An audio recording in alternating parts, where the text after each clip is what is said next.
Hello guys, j'espère que vous allez bien. Bienvenue chez la The White About Everything. J'imagine que vous avez tout un peu, en voyant le titre, vous avez un petit peu, vous savez de quoi qu'on va parler. Vous avez vu la fameuse série de Netflix. Et on l'a toutes vu qui nous a traumatisés, mais dites-vous, c'est le quotidien de beaucoup de personnes. Beaucoup de femmes, elles sont heureuses dans ce quotidien-là. J'ai pas le choix de dire heureuse parce que c'est comme ça. C'est ton choix. Tu as choisi le lit que tu as choisi, ok? La polygamie, choix de vie ou manque de respect? C'est la question qu'on commence pour.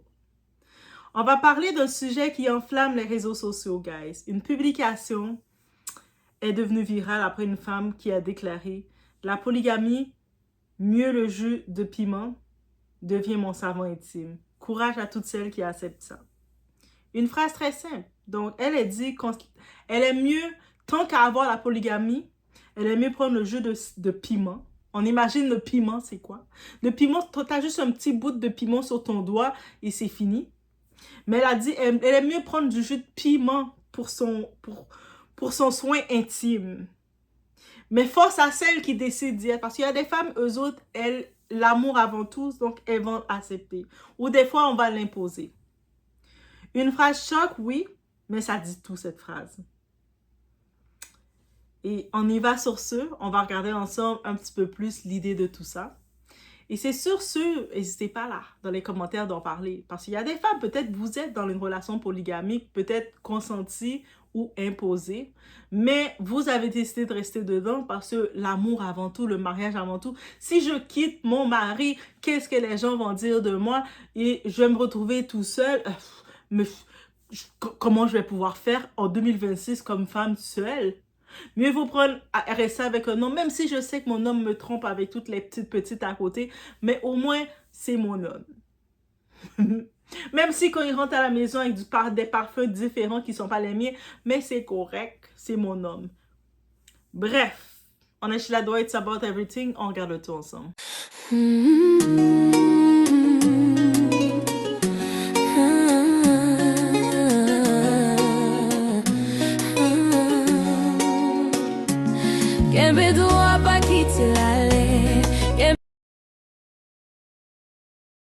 En effet, c'est une phrase choc, une phrase qui a fait rire certaines personnes, qui a choqué d'autres et qui relance encore une fois le débat sur la polygamie. Alors aujourd'hui, j'ai envie qu'on en parle ensemble. On va sans insulte, sans jugement, mais avec honnêteté. Parce que derrière les blagues et les statuts qu'on peut retrouver sur Facebook ou peu importe où, se cache une vraie question. Peut-on aimer quelqu'un et accepter de le partager? Pour certaines personnes, la réponse est simple, c'est non. Absolument non. Elles considèrent que l'amour est exclusif, que lorsqu'on s'engage avec quelqu'un, on construit quelque chose à deux, et que l'idée d'ajouter une troisième personne détruit la confiance, l'intimité et la sécurité émotionnelle.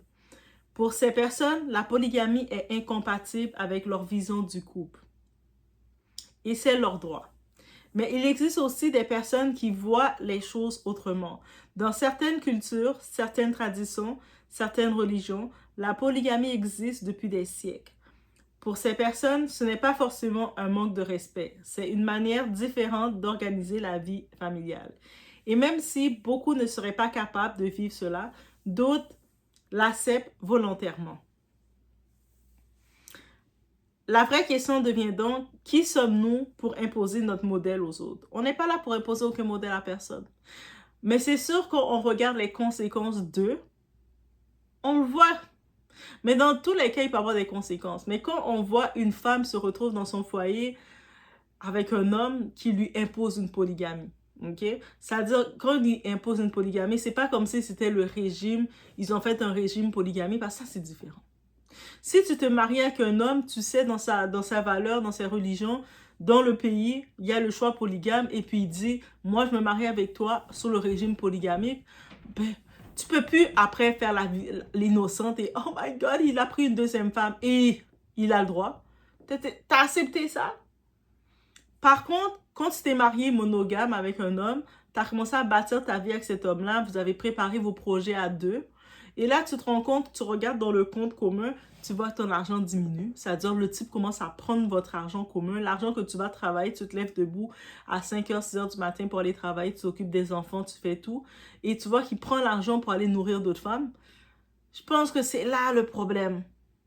Non pas que quelqu'un décide d'être polygame, mais être polygame dans le désordre. Parce qu'il y a beaucoup d'hommes qui veulent une vie chaotique. Ils veulent pas se responsabiliser plus que ça dans leur foyer. Donc, qu'est-ce qu'ils font? Ils utilisent la polygamie pour fuir leurs problèmes. Donc, ils sont dans leur foyer avec la femme. Quand ils voient qu'il y a trop de discussions, ils sortent dehors à aller s'amuser avec une autre femme.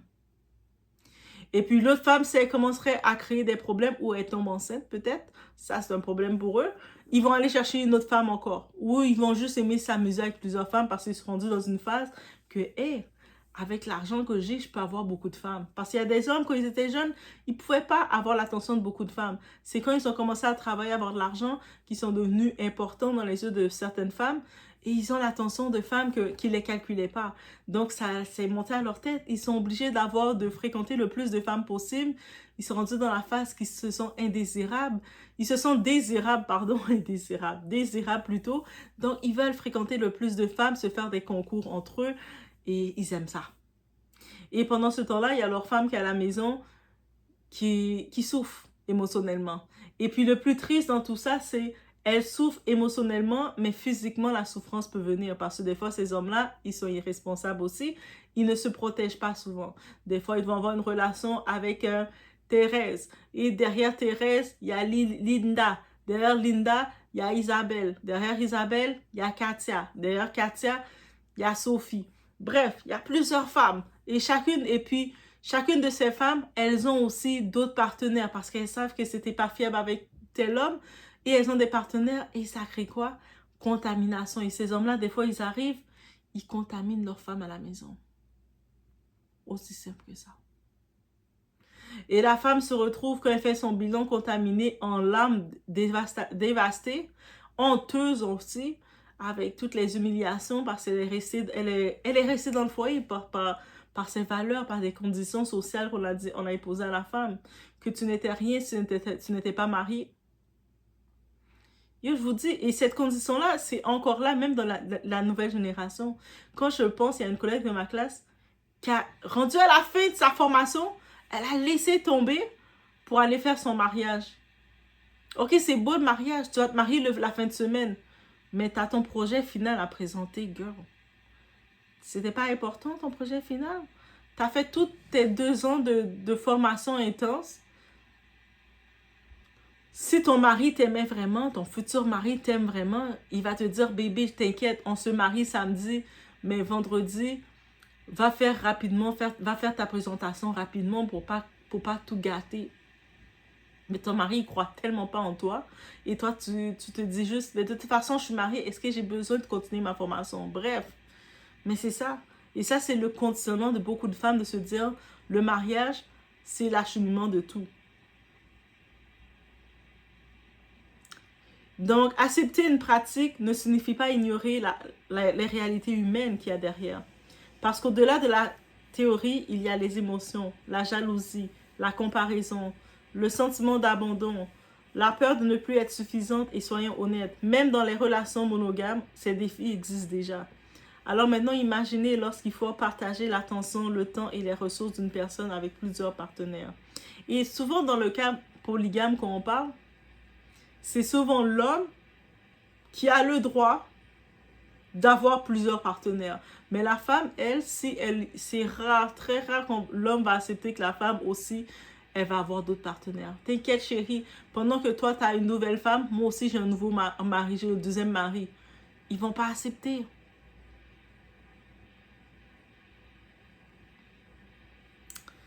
Donc c'est à la femme émotionnellement de devoir le partager. Et lui, il est comme le petit coq dans la maison. Et c'est comme, ah, tu m'énerves, je vais aller voir l'autre. Et voilà. Et c'est pour ça que beaucoup de femmes vont dire, ce n'est pas pour moi. Parce que émotionnellement, c'est compliqué. Et elles ont parfaitement le droit de le dire. Ce qui me dérange parfois sur les réseaux, sociaux, c'est la tendance à se croire supérieure parce qu'on ferait un choix différent. Une femme qui refuse la polygamie n'est pas meilleure qu'une femme qui l'accepte. Et une femme qui l'accepte n'est pas forcément plus faible. Certaines femmes choisissent librement et ça, c'est correct. D'autres subissent, ça, c'est une autre histoire. Certaines sont heureuses. Si tu es heureuse et ta polygamie est faite dans les ordres, c'est-à-dire que tu es rentrée te marier avec Balthazar, tu savais que Balthazar, dans votre régime, il était polygame. Tu n'es même pas dans le débat. Parce que c'est comme même si ton que Balthazar aurait eu, il était avec Mathilda, Brigitte, Pichounette et tout. C'était dans ton contrat. Donc, c'est correct. You happy. Ça fait partie de votre relation. Mais quand il y a la souffrance humaine et le stress, la remise en question, ça, c'est une autre histoire. Donc, des fois, on se dit peut-être la vraie question n'est pas la polygamie. Et puis, justement, on fait référence, on retourne à la série Netflix de Polygamiste, fait énormément réagir. Que ce soit entre amour, tromperie, secret de famille et relations multiples, cette série soulève une question qui divise les internautes et toutes les gens qui regardent. Peut-on vraiment aimer plusieurs personnes à la fois?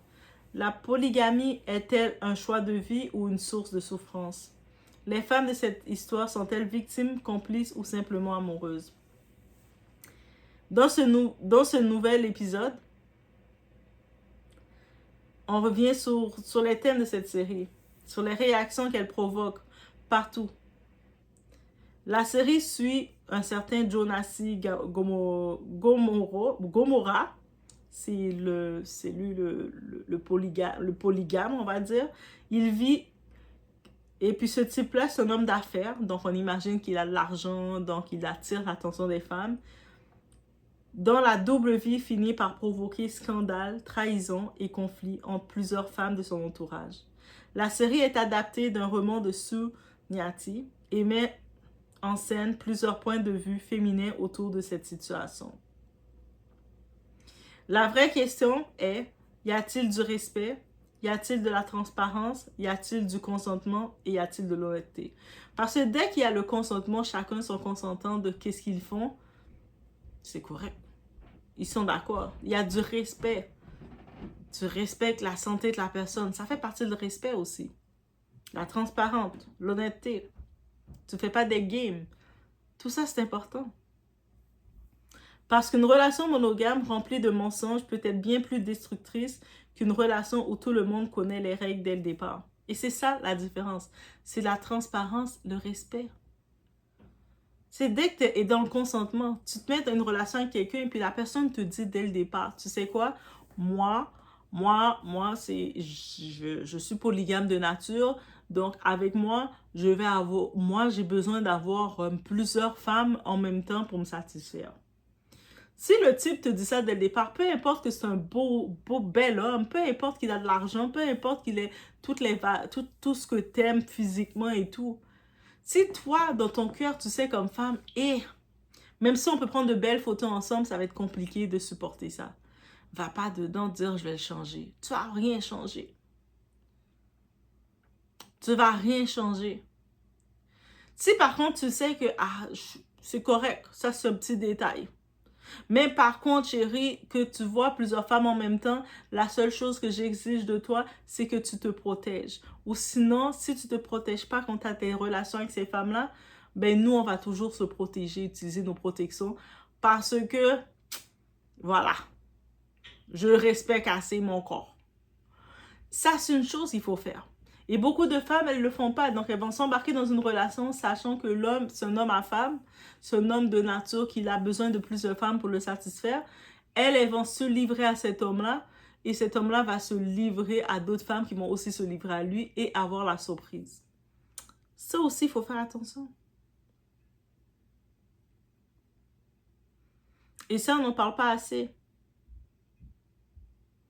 Combien de personnes, que ce soit hommes ou femmes, prétendent vouloir une relation exclusive tout en vivant une double vie? Combien de femmes découvrent après 10 ans qu'elles étaient déjà dans une polygamie sans le savoir? C'est une réflexion qui mérite d'être posée personnellement, je pense que chacun doit être libre de choisir le type de relation qui lui correspond. Mais malheureusement, souvent, il y a beaucoup de personnes qui se retrouvent imposer le choix.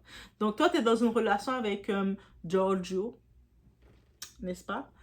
Et tu penses que toi et Giorgio, vous êtes bien ensemble à deux. Mais Giorgio, il va manger ses pastas au pesto avec Isabella.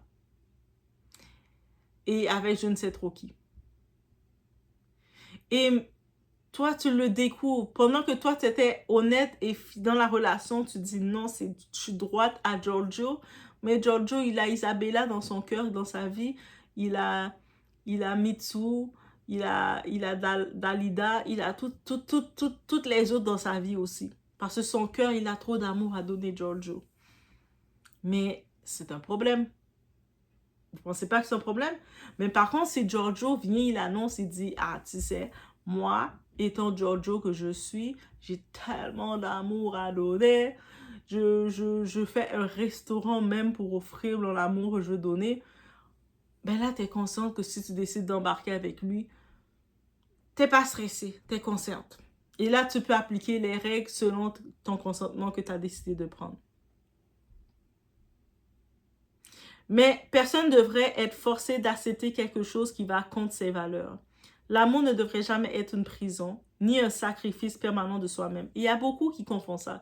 Il y a beaucoup qui vont entrer dans des relations en mode sacrifice, en mode « je vais prier, je vais me battre pour le changer ». Après, quand la relation tombe, elles viennent, leur premier discours qu'elles disent « je t'ai tout donné, je t'ai tout donné ». Mais qui t'a dit de tout le donner? Et souvent, la personne, le type, il va vous répondre et sans même trembler, mais qui t'a demandé de tout me donner? Et là, vous êtes en larmes, en mode ingrat.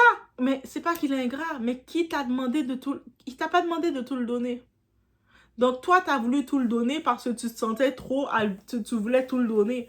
Tu avais peut-être l'arrogance, la complexion de te dire que tu vas changer sa nature. Mais ça, lui savait qu'il allait pas changer sa nature. Faut accepter.